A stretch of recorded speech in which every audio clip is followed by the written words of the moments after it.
First of all, I want to thank you for this opportunity to be here at the Anaheim University.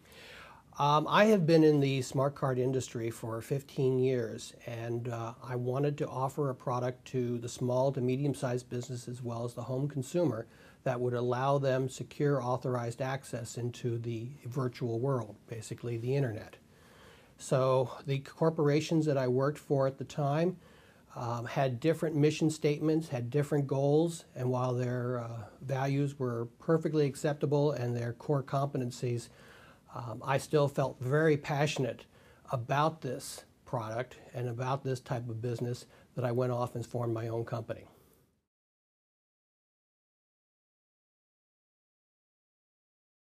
Our mission is to supply secure authorized access to the virtual world. And right now, many people are in a situation that machines, computers, tell them how to behave. When we go to an ATM machine, you have to learn how that ATM machine works. When you go to a new type of set-top box television, you have to learn how that one works. What we are able to do with this technology is now put all of your needs, wants, desires onto a single card. When you present it to a machine, now the machine behaves the way you want it to. It knows how it should behave for you.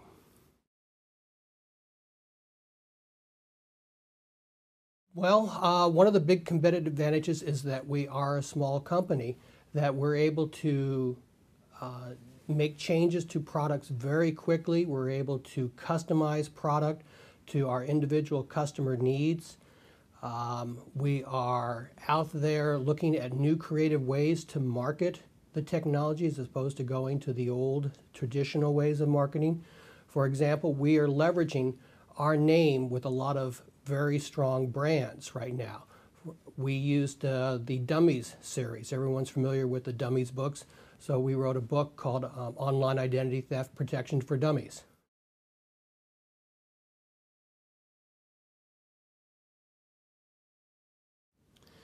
The biggest challenge has been not always knowing what was the next hurdle that we were going to face.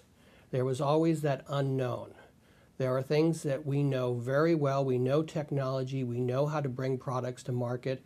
But with the digital world and the internet world and the way network societies are now coming into fruition, the social networks, trying to learn how that new media, that new demographics is now buying, purchasing, and being informed.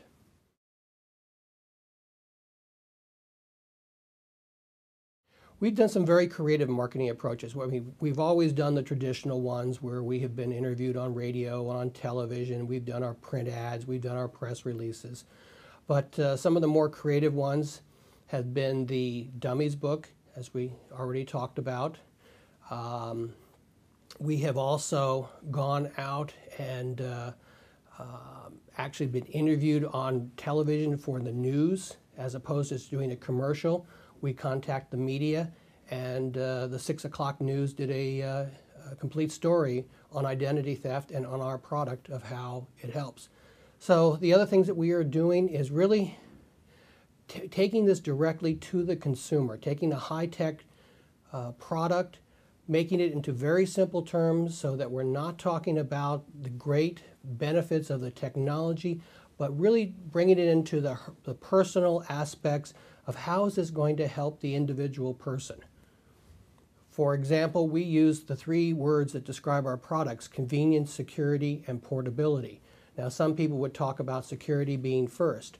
Well, our belief is that no, when you look at it from the end user's perspective, it's convenience always first.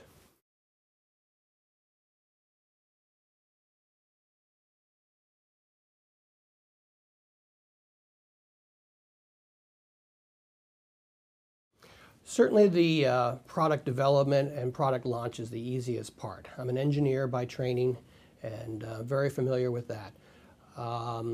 But the other aspects of, and again, from being an engineer, looking at everything from a systems perspective, I know what I don't know. and I'm not afraid to admit what I don't know. However, I then find those people who are experts in those fields and bring them as part of our team. To bring any product, to run any company, it is a team effort. And it is finding those people that can offer you their skills in ways that complement everybody else's skills.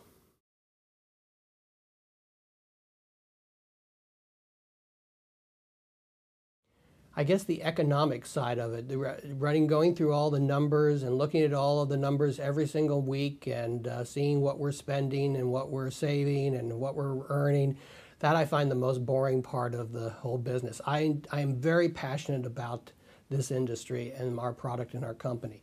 And I think that's one of the strengths that any company should have, and the CEO should be passionate about their product, about their company. The other aspects of the business, you can certainly bring in those skilled people that are passionate about those areas. Oh, it's the product. It's developing the products and also the most exciting is to go out there and doing the sales calls and showing the product to somebody and just see their expression and when they all of a sudden get it. And we've gone out to the industry by telling people, we're not a solution looking for a problem. We have identified a problem and we have found a technology that can solve that problem. And the problem we've all faced is passwords. So that now with our product, you no longer have to remember or type a password again to access any of your data on the internet.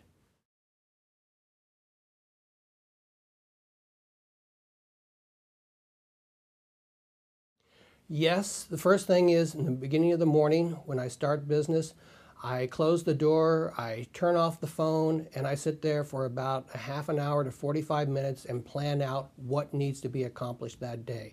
No interruptions, just time to think. And a lot of times we don't do that enough, and it's very important. And also, by putting the schedules together and the plans, I'm not trying to plan every single minute. I'm looking at major goals that have to be accomplished that day. And then when I'm in the process of accomplishing that goal, then I get down into the details of how I'm going to do it. But first of all, it's looking at what needs to be accomplished in the high level that day.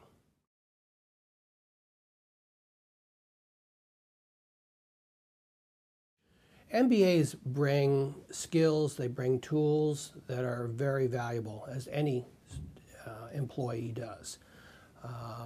And from the marketing side to the business side, doing the SWOT diagrams, all of it. It's very valuable. At the same time, it is a team effort, and it's working with those MBAs that recognize that you still need the other skills in order to bring a product together. Again, using my example as engineers, I can develop the greatest product that is going to help mankind.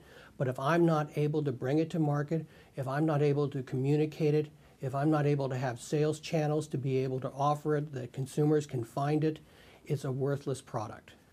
And that can be said about every single aspect of a business. So you really have to look at every single part of it and value those expertise of your team.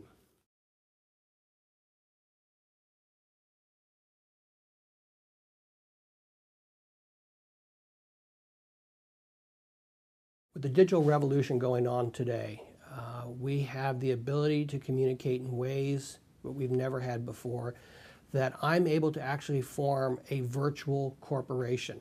I have people working for me around the world that I don't even have to meet with face to face. We exchange emails, we do letters, we do telephone calls, and all of that is great. At the same time, you still need the one-on-one personal touch communication. So there are times that I will travel to the different sites. I haven't been to all of them, but to some of the different people that I know. I've known them for years, so it's not as if they're unknown to me. But just to go and have the one-on-one, to look at the person so that they can understand your passion, can feel your passion, can become a part of the company, A lot of times emails, when you're writing one, it's how your mind is set at the time of how you're going to interpret that email. You can read the same sentence, but if you're in a negative mood, you're going to read the sentence in a negative connotation when that's not how it was meant. So any of these communications have to be followed up with other forms of communications.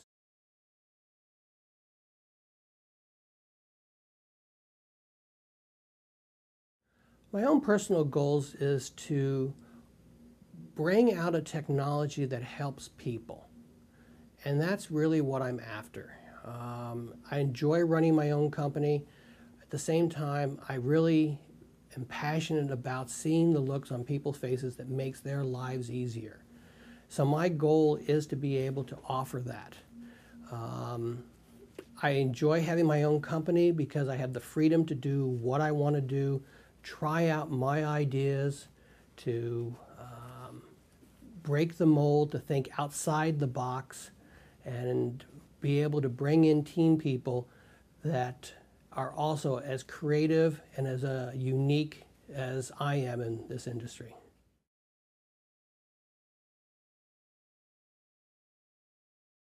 Short-term goals is certainly to bring the product into the retail stores as well as into the small to medium-sized businesses.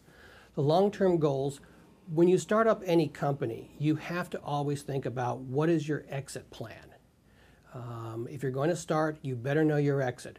We have two exits that we can possibly foresee at this time. One is that we're going to grow the company and have large office buildings, which would be fantastic, and this is one avenue. But we also recognize that if we start making a large market penetration into this industry, that you're going to then get competition. And competition will come after you in two different ways. One, they will go ahead and try to emulate everything that you have done. But most likely, instead of making that huge investment, they're going to go and try to acquire the technology that they need.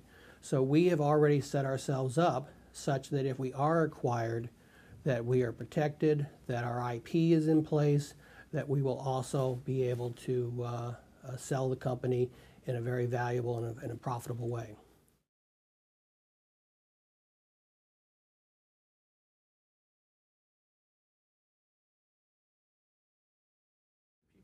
Integrity. Integrity is very important. That is your most important capital. You certainly need the finances, you need the money, but it's being able to talk to someone, to share the passion with them that you have, for them to believe that you are passionate about it and that you protect them. We look at the business as how can we help our customers become more profitable? And by them becoming more profitable, then they will in turn make us profitable. We always look at things from our customer's perspective.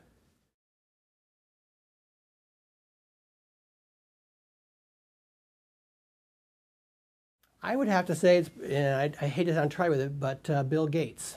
And not just because he's the richest man in the world, that had nothing to do with it. It's really about how he understood the problems that were occurring in the computer industry during the early days, where you had multiple operating systems that were not compatible. You had multiple computers that were not compatible. You had software that was not compatible. And he had the idea of offering a solution that he could send out to all the different platforms so that now you could go and share files from one computer to the next, and it didn't have to be made by the same manufacturer. And it was that revolutionary idea. He also looked at it from the customer's perspective. What was the problem people were having with computers and sharing their data? So that's how he approached it. And in turn, what we're doing with the smart cards, we run into the exact same hurdles. There's too many proprietary systems, too many closed systems. We've taken our product, we've opened it up, we've made it very universal. We're using standards that are accepted by everybody, and we can switch on to any platform that we need.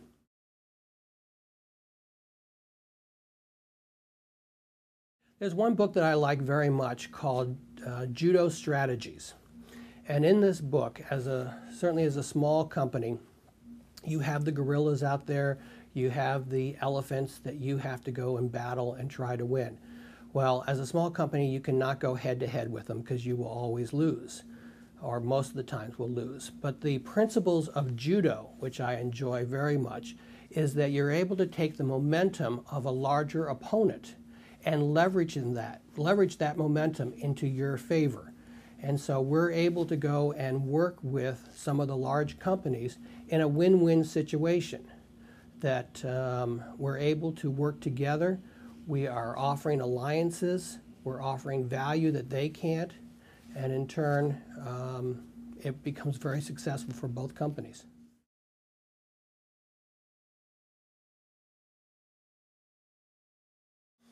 Well, I enjoy woodworking. I mean, I'm very artistic that way. Just taking walks, going on vacation, and at the same time, I enjoy learning. And I've always had a kind of a unusual comment that I never wanted to let college get in the way of my education. So I'm always learning. I'm learning from all sources. There's no one source that is better than another, because everybody has different experiences and different knowledge. So going out there and talking to people, meeting people, vacationing with different people is things that I enjoy working with very much and doing on the outside.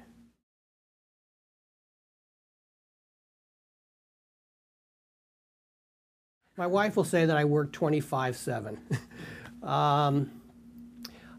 When you're starting up a company, you do have to be somewhat of a workaholic. There's too much to go on, and you have to monitor everything. We're fortunate also that we are global in some aspects. We have sales offices that we've established in Australia. We have some relationships in Europe, and we, of course, have a lot going on here in the U.S. And with the time zones, you have to be available for all those different areas. At the same time, you cannot be so focused on the work that you lose sight of your goals. And you have to get away from it. You have to trust faith that you've done everything right, and let it go and let it happen and let's see what happens. You're always testing, you're always looking for new ideas, but you have to have faith in the people that you have worked with and hired.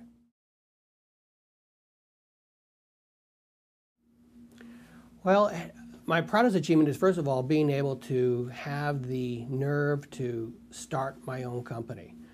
So many times you will hear people say, well, I don't have enough education, or I don't have enough money, or I don't know this, or I don't know that. The information is out there. There are people out there. And it's just having the ability to say, you know, I am fed up with what we're doing. I think I have a better idea, and I'm going to go for it. It has helped me both my health-wise in doing this. The stress is gone. This is a different kind of a stress, but it's not the same type of frustration stress that I was under in the corporate world.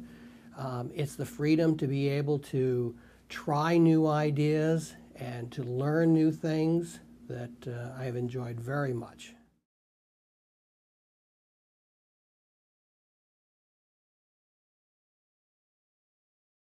Well, there's a saying that I've always liked, that success is not forever and failure is not fatal. For if you've not learned from your mistakes, then you have truly made one.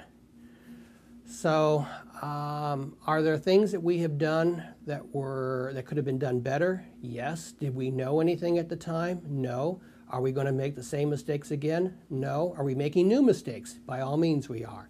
But at the same time, we have had some great successes. We have companies with 100,000 employees now want to integrate our technology into their companies. We have customers now that have been so helpful to us that they are spreading the word through a viral network. They tell their friends, who then tell their friends. We also will go out and sometimes even meet with the different customers, so that no, there really isn't things I would say that I would not do this again. I'm very passionate about this. I believe in the product. I believe in how we can help people with the problems of the internet, and that's really what we wanted to do.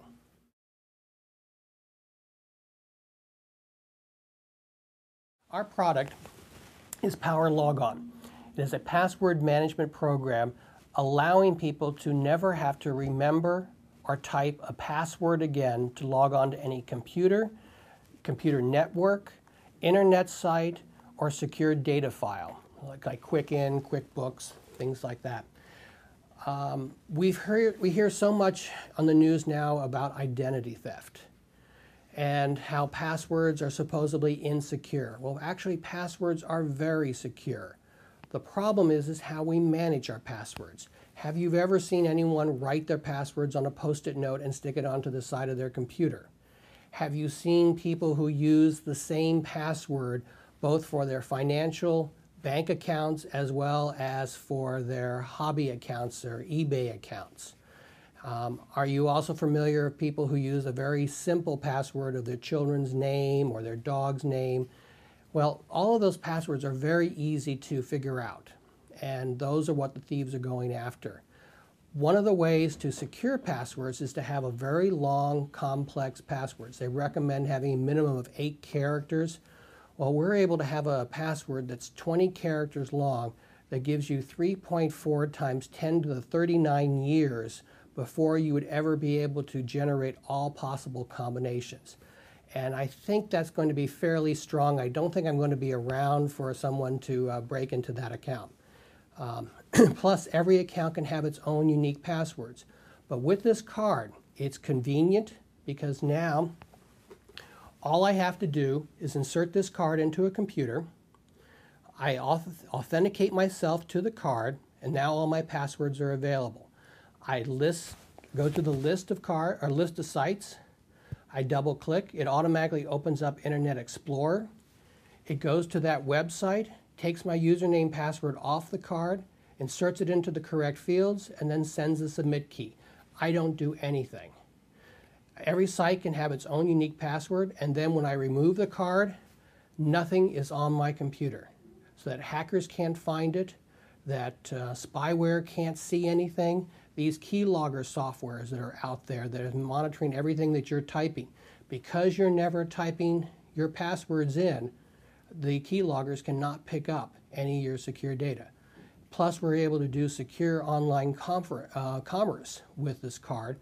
Not only do you get to the site securely, but it stores your credit card and your address information that you can do form fills.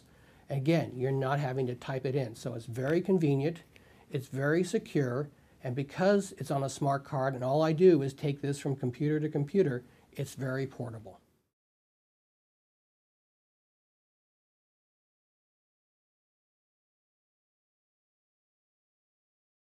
With any decision, there certainly is nothing wrong about going into a corporate world.